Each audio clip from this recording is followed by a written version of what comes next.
Hey everyone, don't forget to subscribe to my channel for more stories like this. My name is Alone Heart and I'm 35. This is the story of a betrayal that didn't roar. It murmured softly, cloaked in candlelight and polite smiles. My husband leaned across the dinner table, his grin slithering like a shadow over still water. I sold your little lake, he said, voice smooth as silk. 70 grand. His eyes locked onto mine, unblinking as he added, this meal? Paid for with that money. At least you get one good dinner. The waiter gave a nervous laugh. I didn't. That moment burned into me. The realization that some treacheries don't shout. They whisper, dressed in charm and clinking glasses. That lake wasn't just a body of water. It was my sanctuary, my legacy. My father left it to me when he passed. A quiet expanse of blue framed by birch trees where the breeze carried hints of pine and rain.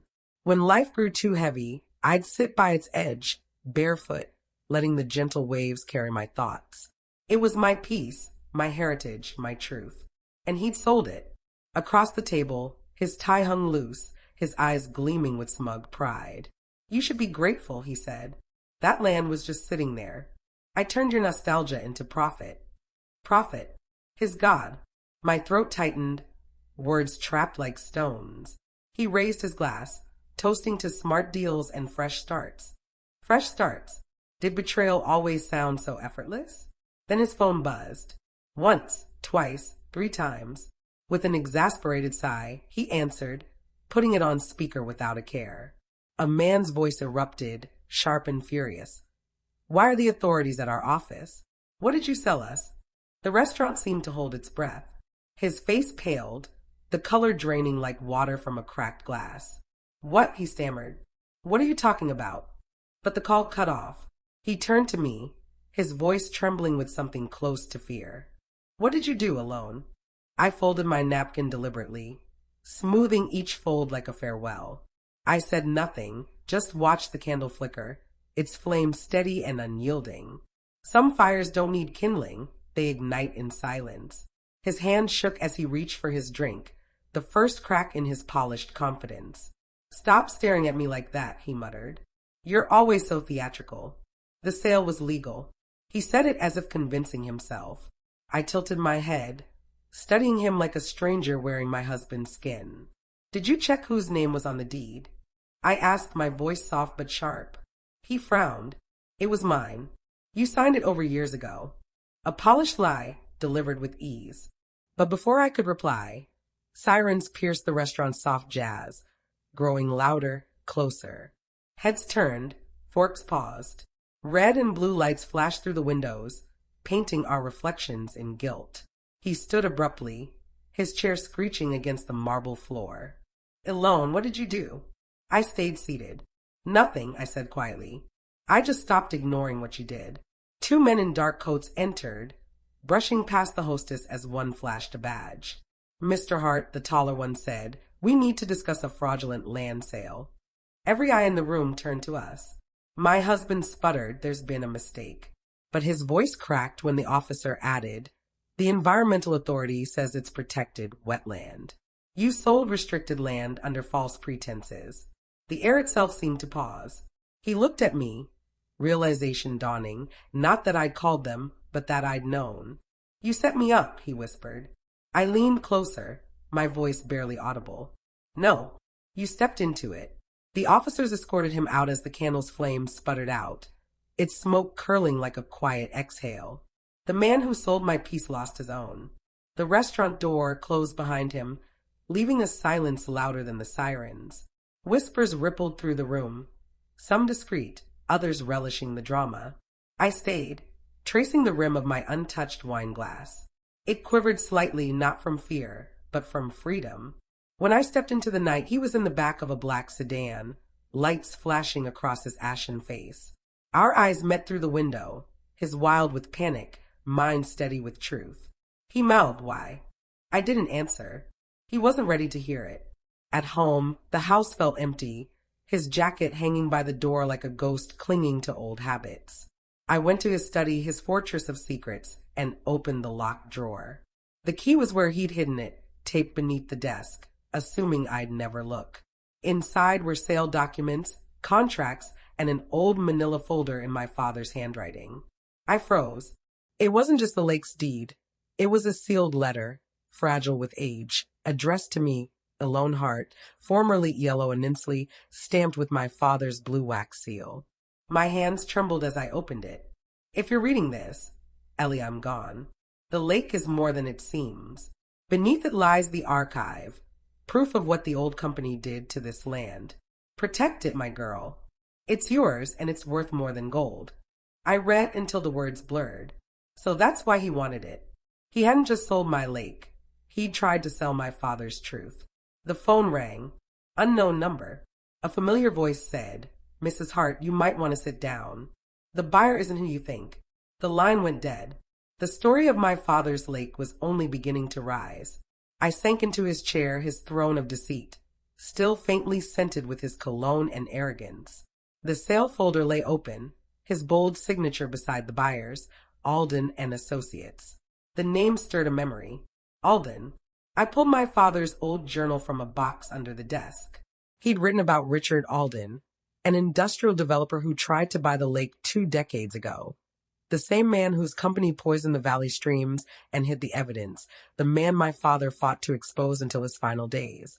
My husband had sold to him. The room spun. This wasn't just betrayal, it was violation. I scanned the documents again. The sale was rushed, the notary seal fresh, too perfect. Tucked among the pages was a note in his hurried scrawl. Deal done. Alden clears debt, plus bonus on delivery. Keep a loan out. She's sentimental. Sentimental. As if the lake was a keepsake, not the heartbeat of my childhood. The pain hardened into determination. He thought he'd profit from my silence. I'd ruin him with it. I opened my laptop, searching Alden's environmental violations. Sealed court files, vanished testimonies, and my father's name surfaced. His last case targeted Alden Industries. The lake wasn't a random choice. It was unfinished justice. Rain began to fall outside, steady and unyielding, tapping the windows like a countdown. I made a vow. I'd finish what my father started. The rain grew heavier, blurring the world, each drop a pulse, each pulse a memory. I clutched his letter, rereading it. Beneath it lies the archive. The truth sank in. Whatever my father hid wasn't just sentimental. It was evidence, powerful enough to keep men like Alden chasing it years later. I grabbed my coat and the cabin keys, untouched since his funeral. At the lake, the rain had softened to mist, the world ghostly with silver fog curling over the water. The cabin stood silent, its windows catching lightning's faint glow. Inside, dust and cedar welcomed me like an old friend. My father's fishing gear hung on the wall, the clock ticking deliberately, as if time had paused for me. I knelt by the floorboard he'd called the lake's second mouth. It groaned under my touch, just as I remembered. With a rusted screwdriver, I pried it open.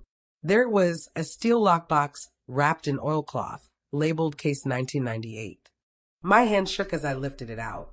Inside were photos, documents, tapes, proof of chemical dumping, forged reports, bribed officials. My father had built his life's case and hid it when they threatened him. Headlights sliced through the fog outside. I froze. A black SUV idled by the dock, bearing Alden's logo. Doors opened, and a man's voice cut through the mist, calm but edged. "Elone Hart, we know you're there. Hand over what isn't yours." I swallowed my fear, tucked the box inside my coat, and whispered to the empty room, "It's exactly where it belongs." I blew out the lantern and stepped into the rain. The night muffled all sound, rain hissing on the lake like static. A flashlight beam hunted through the mist, ravenous. I pressed against the cabin's wall, the lockbox heavy against my chest. Footsteps crunched closer. 2 men, maybe 3. Their silence heavy with authority. Not police, professionals. Alone, one called, colder now. "We just want to talk. Don't make this difficult." I almost laughed. That's what they always said before burying the truth. I slipped to the dock, where my father's old rowboat waited, cloaked in moss and memories. I pushed it into the water, the woods creak loud in the fog.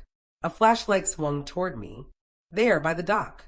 I leapt in and rowed, muscles aching, breath jagged. The lake stretched vast, a mirror of storm and shadow.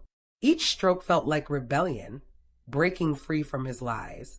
"Stop!" a voice shouted. A gun clicked. I froze for a heartbeat, then rowed harder. A shot rang out, the bullet splashing near my hand, water glittering like broken stars. I didn't stop. Lightning cracked the sky, revealing the men on shore, pale, shouting, panicked. They weren't just after evidence, they were after exposure. At the lake's heart, where the fog was thickest, I pulled the lockbox to my lap. My father's words echoed, "Protect it." I opened the lid, the metal cold, the documents dry. Inside was something new, a waterproof USB drive, taped shut, labeled "Send to Federal Records Division for Justice." I whispered, "You planned this, didn't you, Dad?" The flashlight beams faded, the storm swallowing their shouts. For the first time in years, the lake felt alive, like it was guarding me. By dawn, the storm had passed, the lake still as glass. I rowed back, soaked but unburdened. The lockbox was empty now, save for the USB. The rest I'd sealed in waterproof envelopes, hidden under the old pier where no one would look. At home, I changed and stared at my reflection. My eyes were older, not from fear, but from seeing too much truth. The house was a mess. Drawers open, shelves half empty, his things scattered like the wreckage of a man who thought he'd never fall. I sat at his desk, plugged in the USB, and watched the files unfold. Videos, recordings, letters, every piece of Alden's buried corruption. Environmental ruin, fake permits, hushed bribes. My father's voice came through one last recording. "If this goes public, it means my daughter did what I couldn't. The truth belongs to everyone. Ellie, don't let them silence the water." Tears blurred my sight. I hit upload. The files went to agencies, media, archives. Not vengeance, liberation. The progress bar inched across the screen like sunlight breaking through. Then my phone buzzed, notifications, news alerts, calls. Major corruption scandal resurfaces. Alden Industries probed. Whistleblower leaks evidence. I closed my eyes, hearing the lake's ripples in my mind like quiet applause. Another message arrived from D. Rains, subject, "Your husband's confession." "He's talking. Says he didn't act alone." A chill ran through me. It wasn't just greed. Someone else was pulling strings. I looked out at the fading night. The lake shimmered faintly, waiting for its justice.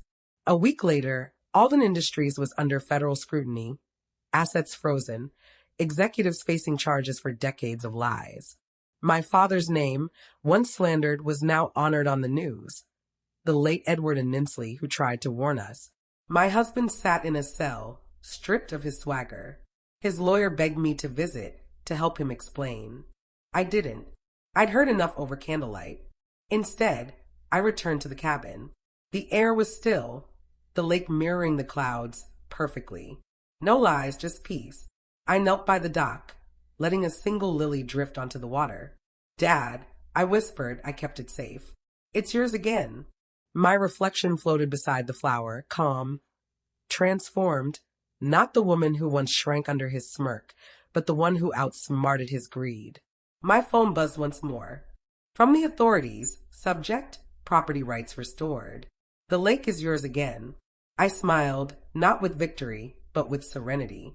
As I walked back, the wind carried the soft lapping of water, like a voice whispering, "Thank you." They took my legacy, tried to buy my silence, but they forgot what my father taught me. Truth doesn't sink. It waits, and when it rises, it pulls everyone under. I glanced back one last time, the sunlight fracturing across the lake like justice itself.